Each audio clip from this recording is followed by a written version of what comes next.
नमस्कार शेतकरी मित्रांनो, जवळपास ऑक्टोबर महिन्याचा ही पहिला आठवडा संपलेला आहे आणि खरीप हंगाम जो की जुलैमध्ये सुरू झालेला होता, सोयाबीन पीक असेल, उडीदसारखं पीक असेल, मुगासारखं पीक असेल, तर ते पीक आता अल्पकालीन पीक आता काढण्याच्या अवस्थेत आलेलं आहे.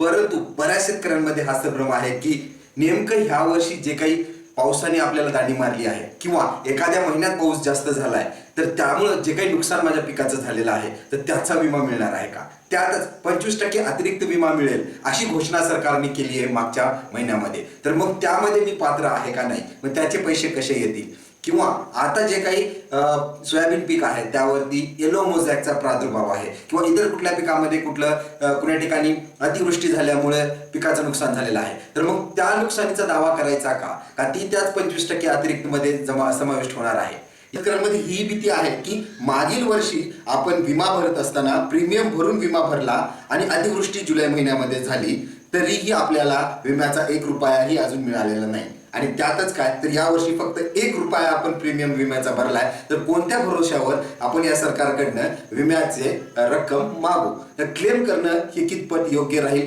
करणं गरजेचं आहे का, आणि जर आम्ही क्लेम केलाच तर तो क्लेम लागू होईल का नाही? तर असेच बरेच सारे प्रश्न शेतकऱ्यांना पडलेले आहेत.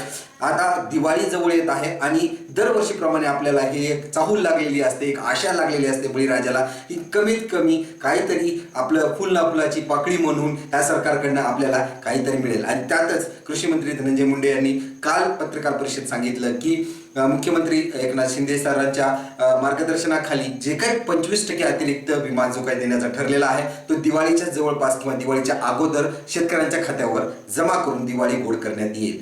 तर चला पाहूया आपण या व्हिडिओच्या माध्यमातून की नेमके निकष काय काय आहेत, कोण कोण पात्र राहणार आहेत शेतकरी, कोणते जिल्हे, कोणते मंडळ, कोणते पिकं पात्र राहणार आहेत या अतिरिक्त विम्यासाठी, आणि जे पात्र नाही आहेत त्यांनी मग क्लेम करायचा का नाही. समजा तुमचा लातूर जिल्हा आहे, लातूर जिल्ह्यामध्ये सोयाबीन हे एकमेव पीक आहे आणि मग जर समजा एखाद्या शेतकऱ्याने सोयाबीन न पेरता दुसरंच कुठलं पीक घेतलं असेल, उडीद घेतलं असेल आणि आता त्या उडीदाचाच त्याला क्लेम करायचा आहे तर तो क्लेम पास होईल का नाही, असे वेगवेगळे प्रश्न शेतकऱ्यांना पडलेले आहेत. त्यामुळेच मी हा व्हिडिओ तुमच्यासाठी घेऊन आलोय. तुम्ही जर चॅनलला नवीन असाल तर चॅनलला सबस्क्राईब नक्की करा, जेणेकरून सरकारी योजना व शेतकऱ्यांबद्दल सर्व माहिती तुम्हाला एकत्र उपलब्ध होईल.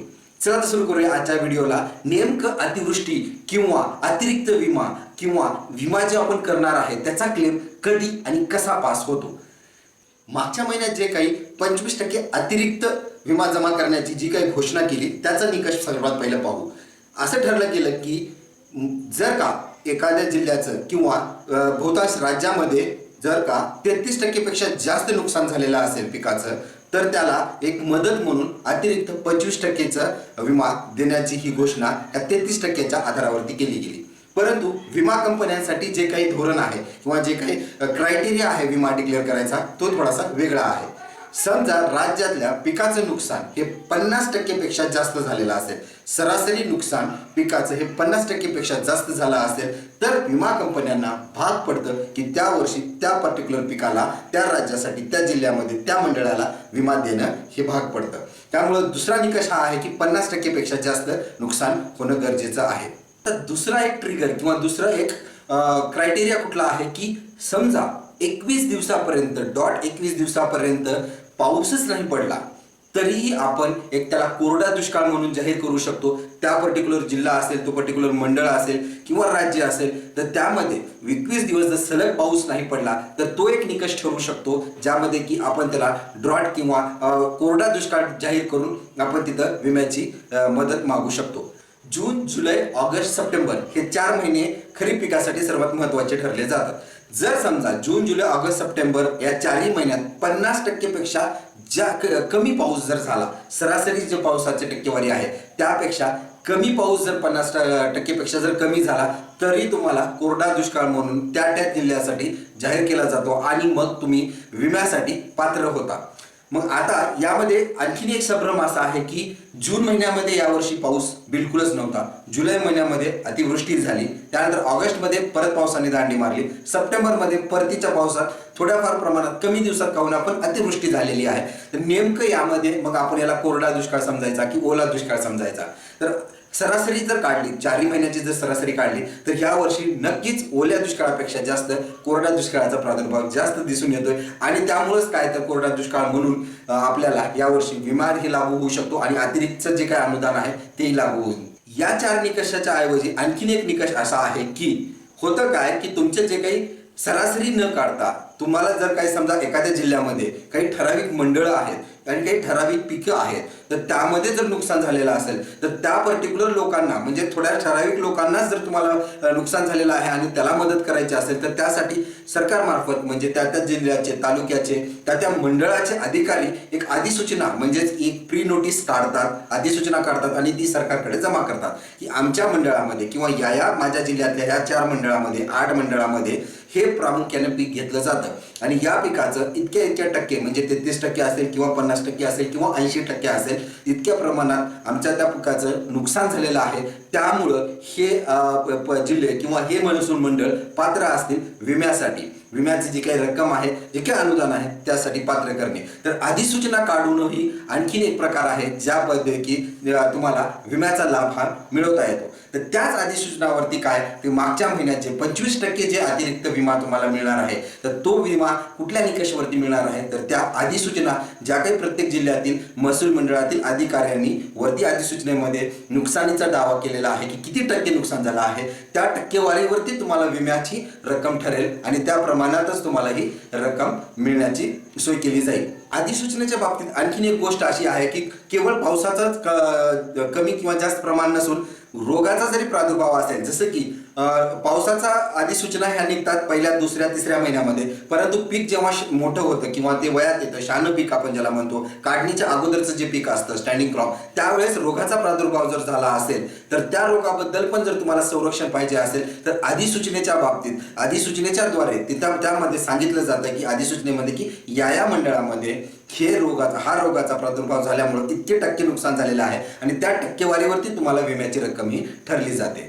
हे काय निकष होते, जसे की मी म्हटलं की 21 दिवसाचा कालखंड जर पाऊस नसेल पडला तर एक, दुसरं जून, जुलै, ऑगस्ट, सप्टेंबर ह्या 4 महिन्यात 50% पेक्षा कमी सरासरी पाऊस झाला तर दुसरा एक क्रायटेरिया आहे ज्या हिशोबाने की तुम्हाला विमा मिळू शकतो. तिसरा क्रायटेरिया आपण पाहिलं की अधिसूचना ज्यावरती पाठवल्या जातात त्या पर्टिक्युलर मंडळाच्या किंवा जिल्ह्याच्या ठराविक ठिकाणी नुकसान झालं असेल तर ते अधिसूचनेच्या मार्फत तुम्हाला वरती कळवलं जातं आणि तुम्हाला अतिरिक्त जे काही अनुदान आहे ते प्राप्त केलं जातं.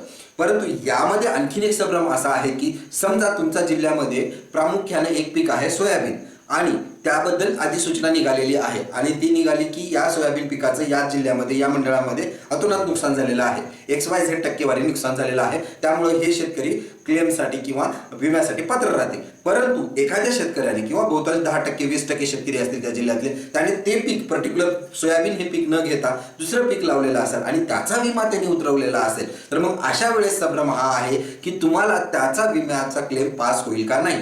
तुम्ही तर म्हणाल की अधिसूचना जी काही मंडळाने अधिसूचना काढलेली आहे ती फक्त सोयाबीनसाठी काढलेली आहे आणि मग मला माझ्या पिकाचा विमा भेटेल का नाही. तर यासाठी तुम्हाला घ्यायची काळजी एकमेव आहे की तुमचं जे काही पीक असेल, मग सोयाबीन सोडून दुसरं कुठलं पीक लावलंय आणि तुम्ही त्याचा विमा जर काढलेला असेल तर तुम्हाला crop insurance, crop loss intimation या वेबसाईटवरती जाऊन स्वतःला याची खात्री घ्यायची आहे, जबाबदारी घेऊन त्या पिकाचं जे काही नुकसान झालेलं असेल, पावसामुळे झालं असेल, रोगामुळे झालेलं असेल, प्रादुर्भावामुळे झालं असेल तर त्याचे फोटो काढून तुम्हाला अपलोड करणं अत्यंत आवश्यक आहे. जर तुम्ही ही गोष्ट कराल तरच तुम्ही पात्र राहाल. आता तुम्ही आणखीन एक प्रश्न आहे की मागील वर्षी आम्ही फोटो काढले, अपलोडही केले, परंतु आम्हाला 1 रुपयाही त्या क्लेमचा आणखीन मिळालेला नाही. किंवा काही जणांचं असं असतं की क्लेम्स आमचे नाबाद ठरतात, आमचे क्लेम्स हे रिजेक्ट होतात. तर याचे कारण प्रामुख्याने तुम्हाला स्वतःला सगळ्यांनाच माहीत आहे की आपण जे काही आपण क्रॉप लॉस किंवा त्या वेबसाईटमधनं आपल्याला जी काही सूचना विमा कंपन्यांना करायची 72 तासाच्या ती आपण कशा प्रकारे करतो. आपण मोबाईलमध्ये फोटो काढतो, CSC केंद्रामार्फत किंवा आणखी कुठं जाऊन आपण त्यांना विनंती करतो की तुम्ही आमचा क्लेम काढून द्या.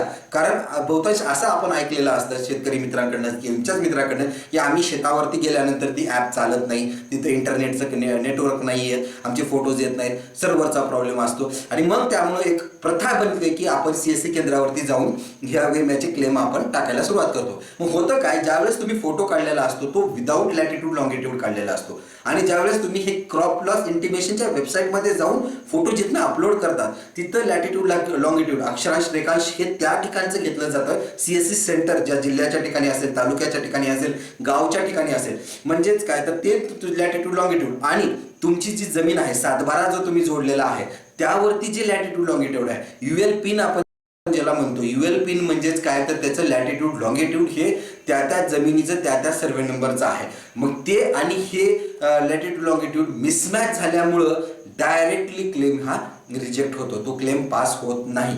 त्यामुळे बहुतांश इतरांना तुम्ही इवन तुम्ही पाठवलं, क्लेम केलेला आहे, तुमची क्लेम सबमिटही झाला आहे, पण तो क्लेम पास होत नाही. तर अशा प्रकारे वेगवेगळ्या स्तरावरती तुमचे निकष आहेत आणि तुम्हाला क्लेम कसा करायचा आहे तेही मी तुम्हाला सांगितलं. आशा करतो की येणारी जी काही दिवाळी असेल, जे काही अतिरिक्त 25% अनुदान आहे ते तुम्हाला लवकरात लवकर भेटेल. तारखा सांगता येणार नाहीत, ह्या महिन्यात होईल किंवा पुढच्या महिन्याच्या पहिल्या आठवड्यात. आशा करू की ही लवकरात लवकर दिवाळी गोड होईल. धन्यवाद.